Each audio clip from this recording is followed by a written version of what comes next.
sa viewers, magandang araw sa inyo. Ang hirap magsalita, ang hirap magsalita.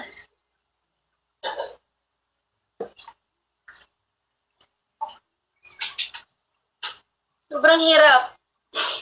Kasi alam nyo, tanga din ako eh. Pumayag ako sa mangyari ni Merck. May mali ako, may mali din ako. Kasi umpisa pa lang, pumayag ako. Pumayag kasi ako para malaman nyo, pumayag ako. Para makatulong sa kanila. Mali pala yung magpayag ko. Nung mapunta kami Cebu, nag-usap na kami. Natatapusin na daw to.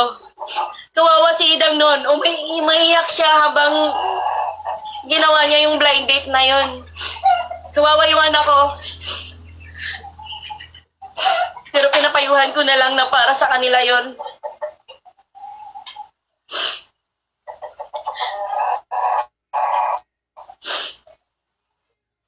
Pinapahaba pa niya. Umabot pa kami sa Cebu, guys. Umabot kami sa Cebu. Umabot kami sa kapatid ko.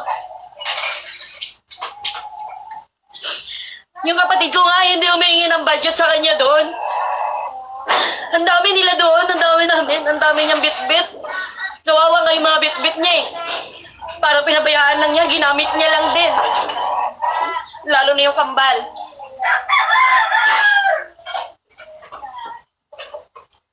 Bakit para? Kasi tinuring na rin namin siyang pamilya eh.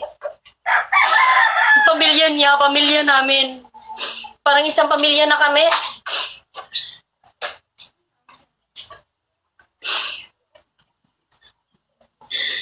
Lahat ng ginawa niya, gusto niya yun. Siya may gusto lahat. Pumayag ako para makatulong. Para sa future.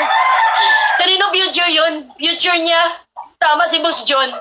Boss John, tama ka. Future niya yun. Nung umay kami Cebu, kala namin tapos na. Kasi yun ang sabi niya. Umaasa si Idang na tapos na at masaya na kami.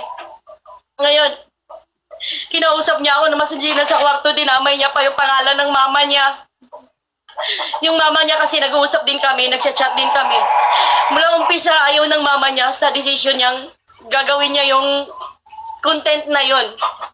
Na maghihiwalay sila ni Idang. Plano lahat yun ni Merck. Ngayon, ang sabi ng mama niya sa akin, Balae tawag niya sa akin eh. Sabi niya, Balae, hindi ko gusto yung content na yan. Pakiramdam ko may mangyayari. Sabi ko, gusto ng anak mo yan eh. Kaya sige, sasakyan na lang natin kung hanggang kailan niya gusto. Sandali lang naman daw.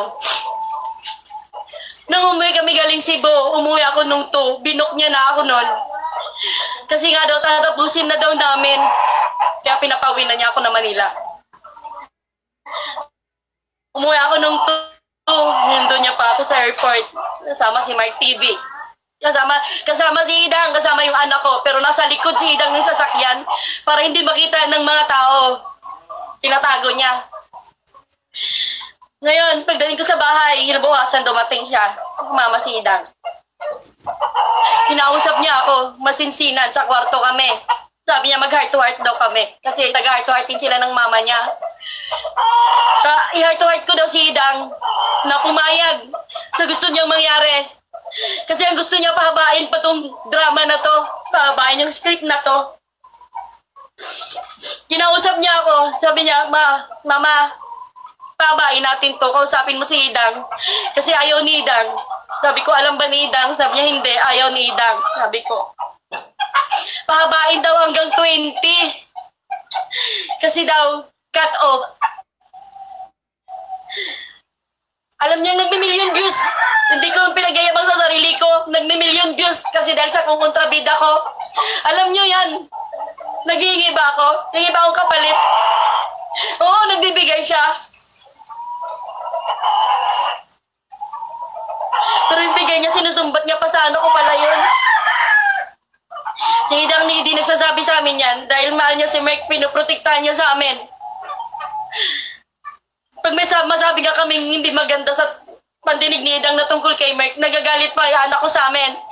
Si Idang pa yung nagagalit. Kasi pinoprotektahan niya si Mark. Ngayon ang sabi niya, tuloy natin yan. Ngayon sabi niya, ituloy natin to. Kukuha na naman ako ng ibang babae. Blind date ulit. Napasmile ako. Siyempre, di ko alam na sasabihin ko eh. Napasmile ako. Ngayon, ang akala niya, yung smile ko na yon ay pumapayag ako. Kaya niya ako sinabihan na plastic. Nabigla ako, hindi ako makapagsalita. Huli impact sa akin. Ngayon sabi niya, tuloy natin to, kukuha ako na ibang ka-blind date. Ngayon sabi niya, yung blind date daw na yon, papupuntahin niya sa bahay niya. Ang gusto niya, magdadala ng ulam, dadalan daw siya ng masarap na ulam. Para daw makita ng mga subscriber o mga viewers na wala na talaga sila ni Idang. Nabigla ako, pero hindi ako nakapagsalita, ewan ko sa kanya, kung sa palagay niya yung smile ko ay pumapayag ako, umuoo daw ako, sabi niya.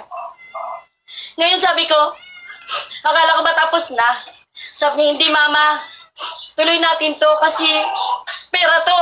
Mukha akong pera, sinabi niya aaminin ko mama, mukha akong pera.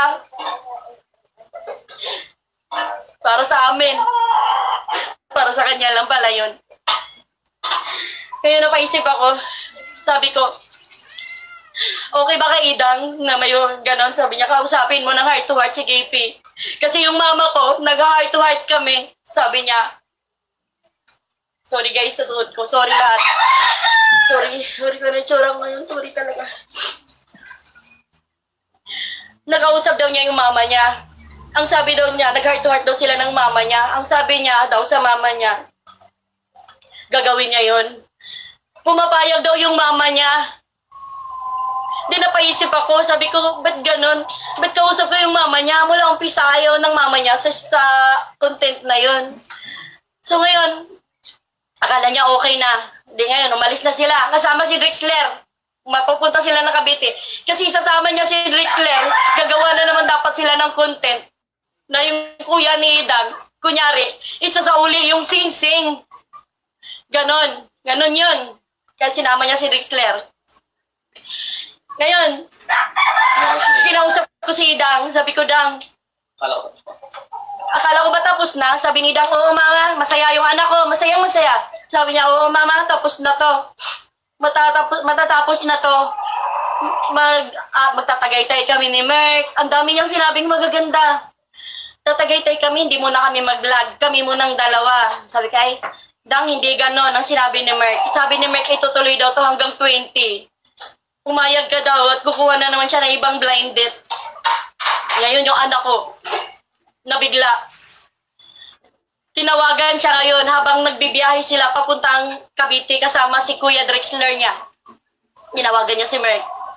Sabi niya, grabe naman yung ginawa mo. Akala ko ba tama na? Gumanon siya, sabi niya. Binura niya si Merk kaya pinatayan siya. Pinatayan niya binlock niya si Merk agad. Tapos, naka-block din sa akin. Yun. Dahil sa content na yun, nawala si Merk. Dahil sa content na yun, yun ang kinagalit niyang content na hindi natuloy para malalaman ninyo. Yun. Di ko alam kung may babae o sabi nila meron. Pero kasama na rin yun sa plano niya. Plano niya to lahat. Kami sumusunod lang sa kanya. Hindi kami makakilos para kami robot. Kulang na lang sa amin remote control. Kontrolado kami lahat. Pero sinusunod namin siya. Siya yung iniisip namin.